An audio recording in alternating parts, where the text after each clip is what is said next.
¿Dónde vas, Isabel? Al café de la Unión a tomar una copa por la Constitución. ¿Dónde vas, Isabel? Al café de la Unión a tomar una copa con don Juan de la Cruz. Uno de los objetivos del liberalismo era impulsar cambios que permitieran la integración de una nación, ya que México, a mediados del siglo XIX, no había logrado consolidar su Estado-nación, por lo que buscaba una reactivación económica, reorganización administrativa y financiera, así como la estabilidad política. Surgen dos grupos políticos antagónicos, los liberales y los conservadores, cada uno con ideas diferentes. Como consecuencia, surge la guerra civil, guerra entre liberales y conservadores que tuvo mayor auge en Argentina y México. Los liberales pretendían separar a la Iglesia del Estado, apelar a la religión católica como única, esencial y reconocida, eliminar los privilegios de la Iglesia y beneficios de los militares. Se crearon leyes como la Ley Juárez, que sentó las bases para la formación del capitalismo, la Ley Lerdo, la Constitución de 1857 y las leyes de reforma de 1859, que pretendían la integración nacional. Durante muchos años, los liberales y los conservadores se venían enfrentando entre sí para instrumentar su propio proyecto de nación. Fue la Revolución de Ayutla, entre 1854 y 55, la que dio inicio al predominio del proyecto liberal. Recordemos que en 1853, tanto los conservadores como los liberales estuvieron de acuerdo en que era necesario un gobierno fuerte para superar la crisis política que imperaba en esos momentos. Los conservadores, quienes en ese entonces predominaron en la mayor parte de los estados, llamaron a Santa Anna, exiliado en Colombia, para ocupar la presidencia. Los antecedentes inmediatos de la Revolución de Ayutla se circunscriben en la situación política conflictiva del último periodo de gobierno de Santa Anna. En marzo de 1854, los liberales se levantaron en armas en Ayutla, Guerrero, mediante el plan del mismo nombre, dirigido por Florencio Villarreal, Juan Álvarez e Ignacio Comonfort. El plan de Ayutla se pronunció por el desconocimiento del gobierno de Santa Anna, la elección de un congreso constituyente y en contra de la venta de la mesilla. Este fue un evento muy importante porque significó un ajuste con respecto a la frontera norte establecida en el Tratado Guadalupe-Hidalgo de 1848. Los liberales desterrados por Santa Anna, como Benito Juárez, Melchor Ocampo, Guillermo Prieto y otros que residían en Nueva Orleans y Bronzeville, se adhirieron al plan. Ignacio Comonfort logró atraer a los liberales moderados y Juan Álvarez fue nombrado general en jefe del Ejército Restaurador de la Libertad. Para entender la importancia de la Revolución de Ayutla, se debe tomar en cuenta que surge y se desarrolla en el contexto de la lucha por la hegemonía entre dos proyectos de nación distintos, representados por los liberales y los conservadores. Santa Anna envió diferentes divisiones militares con el propósito de tomar Acapulco, Costa Chica y Tierra Caliente, pero no lo logró. Las ideas de la Revolución de Ayutla se expandieron a otras regiones del país. Comonfort partió de Acapulco y siguió el itinerario de campaña para dar el golpe final a la dictadura. Pasó por Zihuatanejo, El Balsas, Michoacán, Jalisco, Guanajuato, Querétaro y finalmente entró triunfante a la capital el 16 de septiembre de 1855. Santa Anna huyó de la Ciudad de México el 17 de agosto. El significado del triunfo de la Revolución de Ayutla consiste en que al tomar el poder político, los liberales definieron su predominio sobre el grupo de los conservadores y pudieron llevar a cabo su proyecto de nación. Con el triunfo de la Revolución de Ayutla y el consecuente derrocamiento de Santa Anna, se dio paso a la organización del gobierno liberal. En octubre de 1857, una junta de representantes estatales eligió a Juan Álvarez como presidente provisional, quien constituyó un gabinete de liberales puros. Enseguida dio inicio a la reforma con la promulgación de la ley que suprime los fueros militar y eclesiástico conocida como Ley Juárez. Ignacio Comonfort, quien a finales de 1855 sustituyó a Juan Álvarez en la presidencia, continuó con la expedición de leyes reformistas. En junio de 1856, la Ley Lerdo y en abril de 1857, la Ley Iglesias. El grupo conservador y el Arzobispado de México consideraron estos decretos como un ataque a la Iglesia Católica y a la propiedad privada. En febrero de 1856 se reunieron los diputados en un congreso constituyente para la elaboración de la Constitución. En los debates, algunos liberales moderados plantearon que solo se reformara la Carta Magna en 1824, pero esta propuesta no prosperó. El resultado fue una nueva constitución que fue firmada por los diputados del Congreso el 5 de febrero de 1857. La constitución causó descontentos en el grupo conservador, pronunciándose en su contra al grito de «religión y fueros», con el Planeta Cubaya, diciembre de 1857, en el que se declaró 1. Desconocer la Constitución de 1857. 2. Convocar un Congreso Constituyente para la elaboración de una nueva Constitución. 3. Dar continuidad a la presidencia de Comonfort, otorgándole amplias facultades para gobernar. Comonfort, convencido de que no era viable gobernar con la Constitución, se adhirió al plan, pero los propios conservadores lo desconocieron en enero de 1858 y partió a Estados Unidos. Benito Juárez, presidente de la Suprema Corte de Justicia, asumió la presidencia del país. Poco después, Zuloaga, quien había promulgado el Plan de Tacubaya, ocupó la capital y fue nombrado presidente por una junta de representantes de los departamentos, mientras que Juárez estableció su gobierno constitucional en Guanajuato. En el transcurso de la Guerra de Reforma entre 1858 y 1860, Juárez dictó las llamadas Leyes de Reforma en Veracruz en 1859. Sin embargo, las leyes liberales se aplicaron solo a medida que el gobierno liberal se fue consolidando, sobre todo a partir de la caída del Segundo Imperio.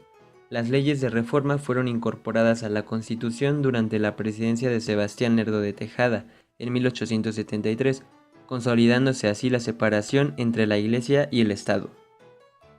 Los acontecimientos del Plan de Tacubaya tuvieron como consecuencia la salida del presidente Juárez de la capital y la ocupación de esta por el conservador Félix María Zuloaga.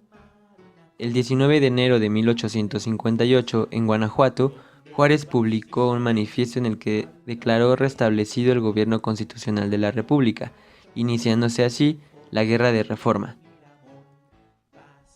Tanto los liberales como los conservadores buscaron apoyo para su causa en el extranjero. Los primeros consideraron que el gobierno republicano de los Estados Unidos podía apoyar su proyecto, mientras que los segundos buscaron apoyo de los gobiernos monárquicos de Europa. En ese contexto se establecieron algunos acuerdos internacionales como el Tratado Magleno-Campo y el Tratado Mon-Almonte. Las tropas liberales estuvieron dirigidas generalmente por oficiales improvisados y no tenían municiones y pertrechos abundantes, a diferencia de las tropas conservadoras, que contaban con un ejército profesional y con mejores materiales de guerra. Durante 1858, los generales Miguel Miramón y Leonardo Márquez obtuvieron brillantes victorias sobre las fuerzas liberales, pero esta situación cambió en 1859. Una vez que los liberales triunfaron en la Guerra de Reforma, se comenzó por la formación del gobierno, y la Asamblea Legislativa declaró presidente constitucional a Juárez en junio de 1861. En este contexto, la reconstrucción económica fue prioritaria en dos aspectos: la reconstrucción de una infraestructura económica sólida y el saneamiento de las finanzas públicas. El erario carecía de recursos por tener que solventar los gastos del crecido ejército, y a esto se aunaban la falta de un sistema hacendario y el pago de la deuda externa. La venta de los bienes de la Iglesia nacionalizados y la reducción de los salarios de los burócratas tampoco contribuyeron suficiente a la reconstrucción. Ante la necesidad de disponer de recursos financieros, el Congreso decretó el 17 de junio de 1861 la suspensión del pago de la deuda pública. Esta medida provocó la fehaciente protesta de los representantes en México de los acreedores internacionales. En consecuencia, el Estado decidió reanudar el pago del mismo en noviembre de 1861. La deuda más grande era con Inglaterra. Por ello, Inglaterra, Francia y España, la alianza tripartita, se reunieron en la Convención de Londres el 31 de octubre de 1861 para definir las medidas a tomar en México. En este lugar, acordaron que actuarían juntos para cobrar los adeudos, sin invadir o intervenir directamente en México, además de controlar las aduanas de Veracruz y Tampico para asegurar el cobro de las cantidades que se le adeudaban. En diciembre de 1861 y en los primeros días de 1862, los tres aliados desembocaron en Veracruz y enseguida sus representantes acordaron los tratados preliminares de la Soledad, en los que se comprometían, entre otras cosas, a no atentar con la independencia, soberanía e integridad del territorio mexicano. Sin embargo, Ante la reiteración del gobierno mexicano a su decisión de reanudar el pago de la deuda, las fuerzas españolas lideradas por el general Juan Prim e Iglesias se reembarcaron a sus respectivos países, mientras que las fuerzas francesas, al mando del general Lorenzes, siguiendo órdenes del emperador Napoleón III, avanzaron de Córdoba a Orizaba en 1862, iniciándose así el conflicto armado entre México y Francia. Los franceses marcharon desde abril sobre el centro del país, pese a que el 5 de mayo de 1862 en Puebla se derrotó a uno de los ejércitos más equipados y prestigiados de la época. Los franceses, reforzados con tropas al final del mismo año, lograron tomar Puebla y la capital mexicana el 10 de junio de 1863. La caída de México en manos de Francia debe comprenderse en el contexto del imperialismo capitalista y el objetivo de Napoleón III de establecer su dominio sobre América. Mientras que los Estados Unidos de América se vieron envueltos en la guerra de secesión entre los habitantes del norte y sur, asimismo la doctrina Monroe de América para los americanos no podía aplicarse. Las tropas francesas contaban además con el apoyo de la mayoría de los conservadores y algunos liberales que veían inútil la resistencia. Los conservadores vieron la oportunidad de reactivar su viejo proyecto de instaurar una monarquía en México con un noble europeo, que ahora les permitía recuperar el poder y eliminar las leyes reformistas liberales. Benito Juárez salió de la capital a finales de mayo de 1863. Se estableció consecutivamente en las ciudades de San Luis Potosí, Saltillo, Monterrey, Chihuahua y El Paso del Norte. La resistencia ante la invasión francesa era por la defensa del sistema republicano, la Constitución de 1857 y las leyes de reforma, así como la soberanía nacional. Las fuerzas republicanas estaban conformadas por los ejércitos regionales. Además, las guerrillas jugaron un papel importante al hostilizar constantemente a las fuerzas enemigas. El 10 de abril de 1864, Fernando Maximiliano de Habsburgo acepta el trono de Moctezuma, ofrecido por los conservadores, a quienes logra decepcionar por su puesta en práctica de ideas progresistas liberales. Es así que tras varios conflictos, las tropas liberales reconquistan al país en 1866. Con poco apoyo, Maximiliano emprendió una campaña militar al interior del país, pero fue derrotado entre febrero y mayo de 1867. Porfirio Díaz obtuvo la rendición de la capital y Juárez entró en ella el 15 de julio. La República Liberal había triunfado. Después de la derrota del imperio de Maximiliano, los liberales comenzaron a reorganizar el gobierno. Si bien los diferentes grupos de liberales coincidían en un proyecto general acorde a la Constitución de 1857 y con las leyes de reforma, no siempre se pusieron de acuerdo, debido a la pugna de intereses entre ellos mismos o bien por las condiciones de desarrollo del país y su relación externa. Pugnan en este momento por el poder los lerdistas, porfiristas y juaristas, todos ellos liberales. Cada grupo trataba de imponer su programa. La elección de Juárez en 1871 provocó una división en el Partido Liberal, aunque las verdaderas diferencias se ubican en el proyecto de desarrollo capitalista que defiende cada corriente. Juárez y Lerdo representan un esquema que pretende el crecimiento capitalista del país sin una importante intervención extranjera, respetando las formas federales del gobierno. A diferencia, los adeptos a Díaz buscan consolidar la paz social mediante la represión al pueblo y la consolidación con los conservadores, en particular el clero, impulsando el desarrollo con la apertura de México al capital extranjero y constituyendo un gobierno fuerte y centralizado. Durante los gobiernos de Juárez y Lerdo, se inicia la instalación de líneas teleféricas y se restauran y abren caminos. En 1873 se inaugura el primer ferrocarril con trayecto México-Veracruz. Sin embargo, la inversión extranjera para la construcción de ferrocarriles y para el comercio fue muy reducida.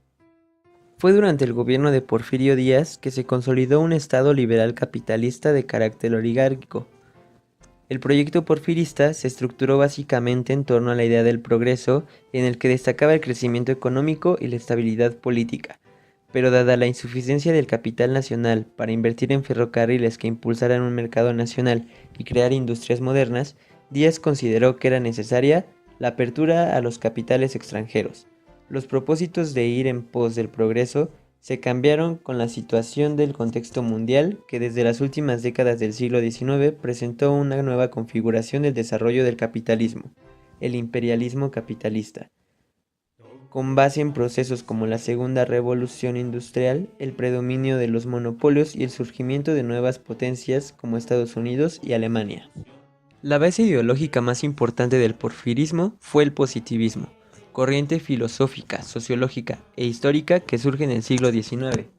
El positivismo es una ideología conservadora que tiene como fin el establecimiento de un orden en la sociedad. El francés Comte opuso la ideología revolucionaria, la libertad sin límite, la idea de una libertad ordenada, de una libertad que sirviera al orden. A la idea de igualdad opuso la idea de jerarquía social. Ningún hombre es igual a otro. Todos los hombres tienen un determinado puesto social. Este lugar social estaba determinado por el trabajo y las capacidades de cada uno. Comte considera que es necesario que haya en la sociedad hombres que dirijan y trabajadores que obedezcan. La sociedad tiene que estar por encima de los intereses de los individuos. En ellas los filósofos y los sabios bien preparados deberán dirigirla dentro del orden más estricto, conduciéndola hacia el progreso más alto.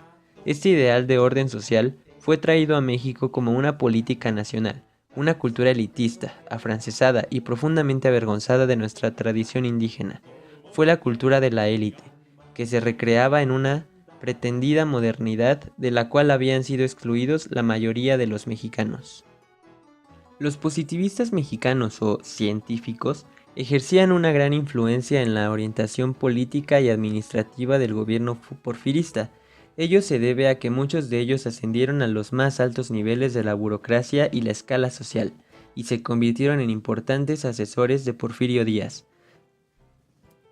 Los intelectuales porfiristas hicieron numerosas interpretaciones del porfiriato, que disfrazadas de ciencia positiva tendían a justificar el sistema, no solo en el sentido de probar la necesidad histórica de una dictadura ilustrada en un país de analfabetos, sino considerando indispensable que la clase que, conociendo la ciencia positiva del buen gobierno, fuera la única autorizada para hacerlo. La adopción del positivismo significó un rechazo al liberalismo inicial de la burguesía, en la medida en que éste podía justificar la exigencia de libertades y derechos que se contraponía al orden deseado. La burguesía no necesitaba más de una filosofía de combate contra las clases conservadoras. Requería de una que legitimara y ayudara al desarrollo del progreso con orden. Según los positivistas mexicanos, los antecedentes inmediatos de la historia de la sociedad mexicana se clasifican en dos procesos o periodos. El primero va de la Guerra de Independencia al término de la República restaurada y representa el periodo de la anarquía o de la lucha violenta. El segundo es el periodo del Porfiriato y significa la transformación a través del orden, la evolución y la paz, u orden y progreso. Para los positivistas, el orden social y progreso en México no era posible alcanzarla con un gobierno democrático y protector de las libertades individuales. Más bien había que hacerlo por la vía de un gobierno fuerte y autoritario, lo que en realidad sería la dictadura. ¿Por qué creían los positivistas que solo un gobierno autoritario conduciría al orden y al progreso? Sus argumentos fueron muy distintos. Con esta ideología se justificó una dictadura, sustentada en una oligarquía o sociedad de privilegios, que estuvo conformada por los latifundistas, sector social que dio el mayor apoyo al porfirismo, seguido por los sectores de empresarios industriales, comerciantes y banqueros. La política económica de Díaz estaba encaminada a fortalecer a estos sectores, lo que le dio el carácter de una política de privilegios que a su vez permitió consolidar la dictadura. Durante la segunda parte del siglo XIX, las élites en el poder moldearon una cultura que reflejara sus intereses. El grupo liberal consideraba que la educación, las artes, los eventos culturales, así como la arquitectura, eran los medios idóneos que permitirían debilitar la religiosidad del pueblo mexicano y las vías por el cual se podía fortalecer un Estado laico caracterizado por una cultura liberal, capitalista y secular. Con la consolidación del porfiriato, la ideología positivista de los científicos, la visión liberal de la sociedad, sufrió algunas modificaciones y se impuso una cultura elitista y afrancesada. A partir de 1880, México produjo pensadores brillantes, escritores fascinantes, periodistas aguerridos, educadores inspirados y científicos. La cultura porfirista reflejaba las características de la modernización económica de la nación mexicana. Hubo grandes avances y nuevas riquezas culturales, pero estos logros se hicieron a costo de las clases populares, quienes no pudieron mejorar su sueldo. Fueron víctimas del desprecio y el abuso. Además, quedaron excluidos del sistema educativo y las ofertas culturales. Impacto en los procesos morfológicos de la ciudad y la arquitectura. Fiel a los ideales capitalistas de la modernidad y al positivismo, los liberales mexicanos transformaron las urbes mexicanas a semejanza de las ciudades europeas. De acuerdo con los ideales ilustrados, una ciudad moderna tendría que tener 1. Orden y confort, es decir, simetría, amplias avenidas pavimentadas y espacios públicos. 2. Seguridad, o lo que equivalía a tener cuerpos policiales y de bomberos, tener alumbrados. 3. Limpieza, es decir, tener un sistema de agua potable, un sistema de drenaje y una recolección de basura. 4. Belleza, o tener arquitectura estética, parques, zonas ecológicas y lugares de esparcimiento. Cambios en la propiedad y la especulación del territorio. Con especulación del territorio nos referimos a los beneficios económicos que se empezaron a adquirir de los territorios. Se implementaron equipamientos urbanos suficientes para mantener la seguridad de la casa. El hogar se vuelve una redefinición de los ámbitos público y privado. Ya no se ven como algo opuesto, sino que se ven como algo complementario. Empieza una mejora en los derechos y obligaciones del ciudadano. El ser humano se vuelve protagonista principal. Se deja a un lado la construcción religiosa y empieza el desarrollo de la arquitectura civil con el levantamiento de equipamientos civiles y servicios. Construcción de mercados, teatros, paseos, monumentos, cafeterías, neverías, cervecerías, restaurantes y casas de baño. Esto facilita la apropiación del espacio y fortalece distintas formas de habitabilidad urbana. La ciudad se vuelve espacio para la concentración humana y lugar privilegiado para la fundación del capitalismo. El liberalismo suministró las concepciones generales y la filosofía política que dieron sustancia a los procesos de modernización derivados primero de la extinción del estatuto colonial y después de la desintegración lenta y heterogénea pero progresiva del propio orden colonial, aunado a un contexto político, económico internacional, lo cual se manifestó implementando un nuevo orden en el urbanismo, la arquitectura, la cultura y la sociedad. Contribuyó a la liberación de la creatividad humana, produjo progresos científicos, materiales y un cambio en la filosofía de los hombres, que empezaron a preocuparse por realizar sus funciones naturales y mejorar su propia condición.